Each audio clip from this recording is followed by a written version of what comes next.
जेव्हा आईच्या पोटात होतो तेव्हाच तुम्हाला रचलं। और जब मैं अपनी माता की गर्भ में था तभी तूने मेरी रचना म्हणजे की। देव आपल्याला ओळखतो कधीपासून, जेव्हा आपण आईच्या पोटात आल्यापासून, त्याच्या अगोदरपासून। और परमेश्वर हमें जानता है कब से, हम माता के गर्भ में आने से पहले से ही वो हमसे हमें जानता है है ना। म्हणून देवाची इच्छा असते की आपण आपला जन्म कुठे झालाय, आई देवाने आपल्याला कुठं पहिलं जन्म दिलाय, आईच्या पोटात। आता आईचं पोट जे आहे एक अशी जागा आहे जी दिसत नाही।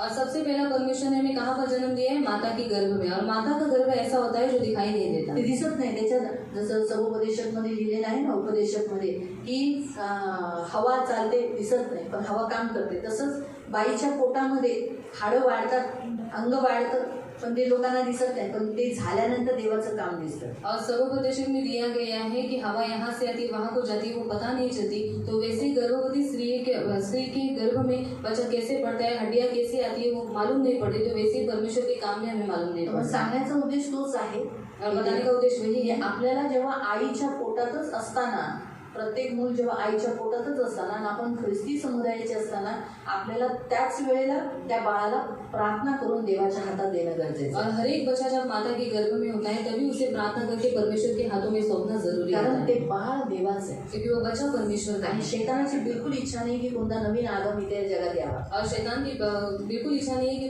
कोई नया आदम इस पृथ्वी पर ती आए हवा इथे पुन्हा जन्माला यावी, और नई हवा इस पृथ्वी पर म्हणून जन्म तो ले। नक्की गर्भपात करण्याचा प्रयत्न करतो। और इसलिए वो हमेशा गर्भपात करने के पीछे म्हणून पड़ा त्यांना रहता है, वाईट स्वप्न पाडतो, और इसलिए उनको बुरे स्वप्न दिलवाता है, सतवतो, बहुत सताता है। तर त्याच्यामुळे जर आपण प्रार्थना केली, जेव्हा ते बाळ गर्भात येतं, और जब वो बच्चा गर्भ में आता है, बाईला जेव्हा कळतं की मी गरोदर आहे, त्याच वेळेला त्या पास्टरांकडे येतात आणि प्रार्थना करून घेतात। और जब स्त्री को मालूम पड़ता है कि वो गर्भवती है, वो सबसे पहला पास्टर के पास आती है और प्रार्थना करवा कर देती है, तिच्यासाठी आणि तिच्या बाळासाठी, कारण त्या दोघांसाठी प्रार्थनेची फार गरज और असते। उसके लिए और उसके बच्चे के लिए, क्योंकि दोनों को भी प्रार्थना की बहुत जरूरत है। मग आपण 6व्या महिन्यात का प्रार्थना करतो, 7व्या महिन्यात का प्रार्थना करतो, 8व्या महिन्यात, 9व्या महिन्यात का प्रार्थना लोक ठेवतात, त्याचं कारण इथं दिलेलं आहे। और 6वें 7वें 8वें 9वें महीने में हम लोग प्रार्थना क्यों करते हैं, उसका कारण यहाँ पर दिया कारण है। आपण त्या महिन्यापर्यंत बाळ तयार झालेलं असतं। और उस महीने तक वो बच्चा तयार हुआ रहता है।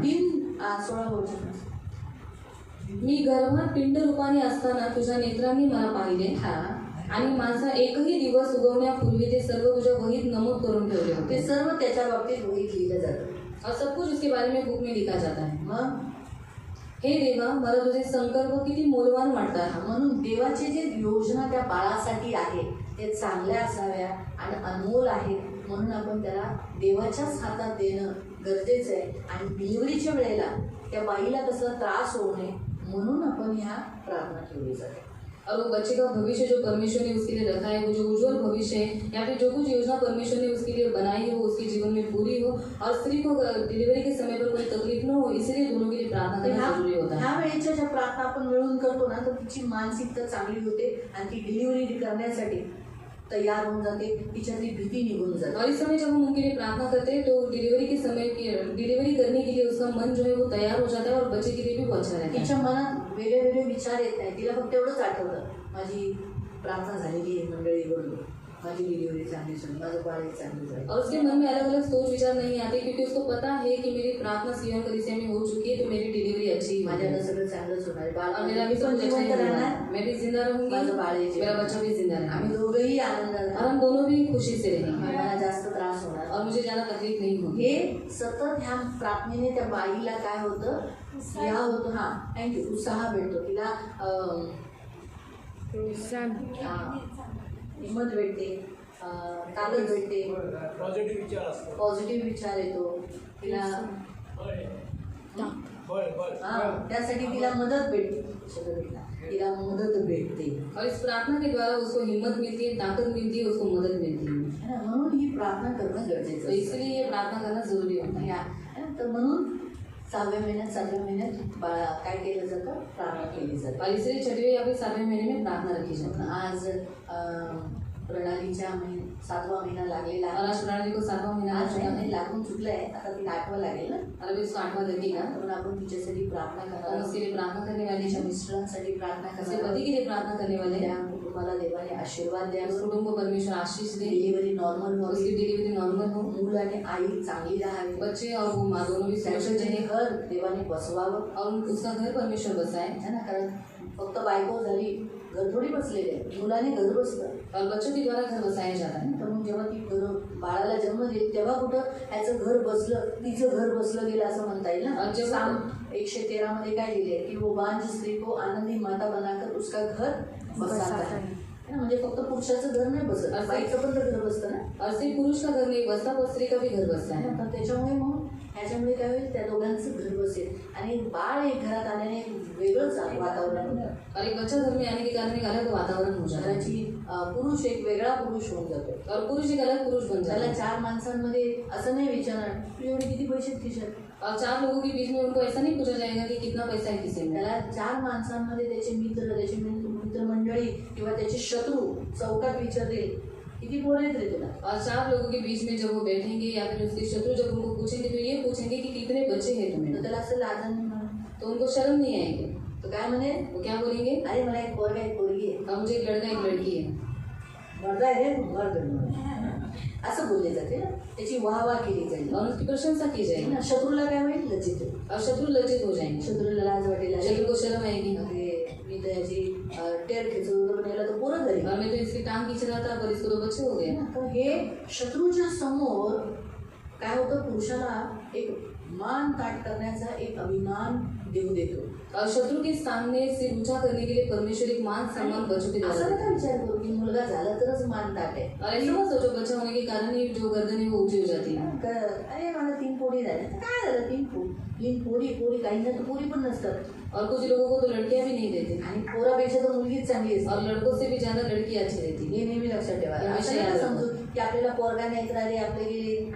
त्याच 3 मुलींचे जे पती होती ते तुमची मुलगी होती. और वो जो 3 लड़कियां होंगे जो पति होंगे वो आपके जमाई होंगे, मतलब आपके बेटे के जैसे होंगे. तर म्हणून असं नका समजू अरे की समजू. शत्रू आपल्याला तिथं मुली झाल्या म्हणून आपल्याला असं डाऊन बघेल. नाही और लड़के होने के कारण शत्रु में डाउन देखेंगे, ऐसा कुछ नहीं है. हा, तर लक्षात ठेवा मुली देवाकडून देणगी आहे. और बच्चे ही परमेश्वर की ओर से दिए हुए दान हैं. शत्रूच्या समोर चौकामध्ये बोलायला लाज वाटणार नाही, कारण ती खरी म्हणलं मुलं ही तुमची संपत्ती आहे. और शत्रुओं के सामने बोलने के लिए उनको शर्म नहीं आएगी क्योंकि बच्चे ही उनकी संपत्ति है. म्हणून आपण या कुटुंबासाठी प्रार्थना करू. तो हम इस कुटुंब के लिए प्रार्थना देव करेंगे. त्यांना आशीर्वादित प्रभु करू, उनको आशीष दे, त्यांना वाढवू. उनको बढ़ाए. आता नॅचरली आपण मूल झाल्यानंतर माहिती आहे ना काय वाढतं. और बच्चे होने के बाद क्या पड़ता है पता है ना आपको. काय वाढतो, तर देवाने त्याचा पगार वाढवावा, त्याचं उत्पन्न वाढवावं. परमेश्वर उनका पगार बढ़ाए, उनका उत्पन्न बढ़ाए. तुम्ही बघा नाही तर ज्यांना मुलं झाली बघा, और जिनको जिनको यहाँ पर बच्चे हुए थे त्यांना जेव्हा मुलं व्हायच्या अगोदर त्यांचा पगार, त्या पुरुषांचा पगार किती होता. और बच्चे होने से पहले उनका पगार कितना था. जसं मुलं झाली और जैसे बच्चे हो पगार गए वाढला. पगार बढ़ गया. करेक्ट आहे. नोट करा बघा ज्यांचे आहेत. और जिनको जिनको बच्चे आप नोट करो. देव कधीच त्याच की ह्याच्यावर नाही, कारण देवाचं वचन म्हणतं की तो काळ्या कावळ्यांच्या पिल्लांना खरंच असं लिहिलंय, वो कौवे के बच्चों को आहार देता है. आता कावळ्याच्या पिल्लांना खायला घालतो. कशी दिसतात ते, और कैसे दिखते हैं वो. त्याच्यावर पडतात ना ती पिल्लं, त्याच्या कसं दिसतं, पण तरी देव त्यांना जीवन देतो. फिर भी परमेश्वर उनको खिलाता है. आम्ही तर हातच नाही लावत बघा. और हमको हाथ भी नहीं लगाते. कारण त्यांची आयांना बापांना वाटेल आम्हीच मार पाडलं म्हणून ते तोच मारतील ना. मग उचलायला पण नाही जात, और उठाने के लिए भी नहीं जाते, वाचवायला पण नाही जात. बचाने के लिए भी नहीं जाते. तुझी पिल्लं तू उचलून घेऊन जा, तेरे बच्चे तो उठा कर लेके जा. तुझी ड्युटी, तेरा ड्यूटी आपली है ड्युटी नाही. और हमारा ड्यूटी बाकी नहीं. दुसऱ्यांची पिल्लं आम्ही उचलतो. और जो दूसरे बच्चे गिरते हैं उनको हम उठा लेते हैं. विचार करा, जर देव कावळ्यांच्या पिल्लांना अन्न देऊ शकतो तर तुमच्या पिल्लांना नाही का. और परमेश्वर कौवे के बच्चों को अगर खाना खिला सकता है तो आपके बच्चों को नहीं खिला सकता क्या. मुलं झाली ना की संपत्ती वाढते, और इसलिए बच्चे होने के बाद संपत्ति परमेश्वर बढ़ाता है, पगार वाढतो, पगार बढ़ता है, उत्पन्न वाढतं. उत्पन्न बढ़ने लगता है.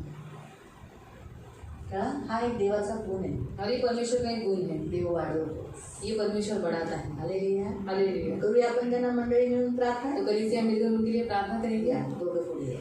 आओ दोनों भी साथ. पवित्र पवित्र करून आम्ही प्रेमी पिता प्रभू येशूच्या नावाने प्रभू आम्ही सियोन मंडळी प्रभू पवित्र पिता या कुटुंबासाठी प्रभू तुझ्या हातात देतो प्रभू. भाऊंना त्यांच्या पत्नीला तुझं रक्त लावते प्रभू, या पती पत्नीला आशीर्वादित करतो प्रभू.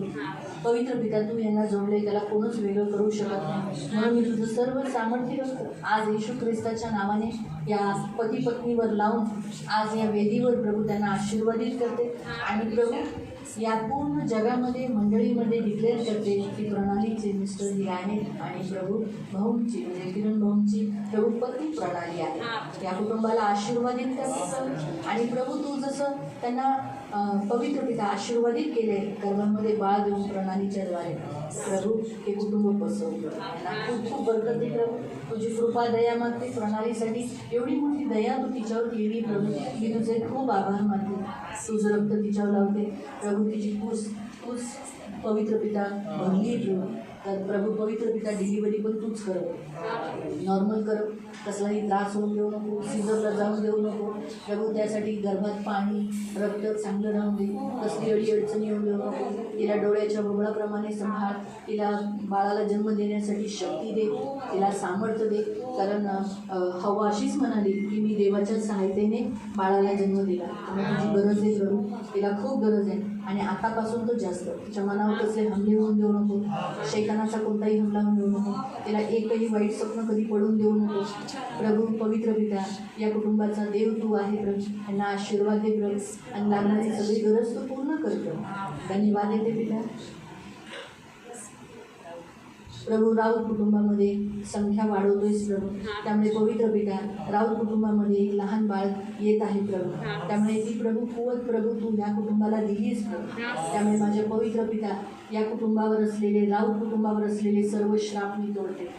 गर्भपात होणं, मूल न जगणं, जन्म झाल्यानंतर मरणं, हे सर्व श्राप मी येशूच्या नावात तोडते. शत्रूंच्या पुढे लज्जा करणं, त्यांच्या कुटुंबामध्ये मूल न राहणं, हे सर्व श्राप मी वधस्तंभावर कलवरी क्रूसाच्या बलिदानाच्या द्वारे तोडून टाकते. आणि आज किरण राऊत या कुटुंबाला मी मुक्त करते येशू ख्रिस्ताच्या नावाने आणि प्रभू पवित्र पिता प्रणालीच्या गर्भातल्या बाळावर मुक्त करते सगळे श्राप.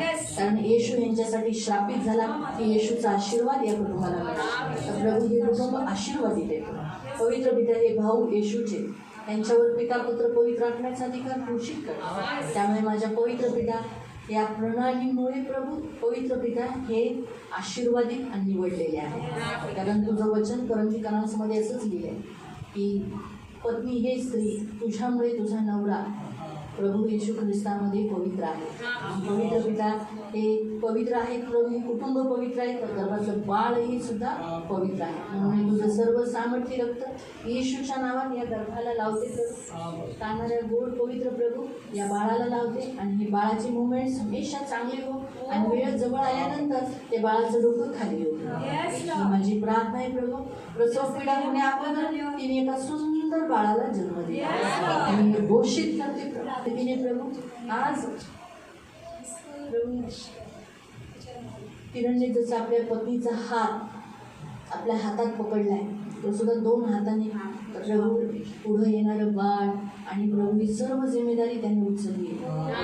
त्याला खूप आशीर्वाद दे, बुद्धी दे, ज्ञान दे. आपली पत्नी बाळाला तुझ्याकडे सदैव घेऊन येण्यासाठी तुझ्यापासून कधी लांब करू नये. आज तुझ्यामुळे त्याच्या आयुष्यामध्ये प्रणाली आली आहे प्रभू.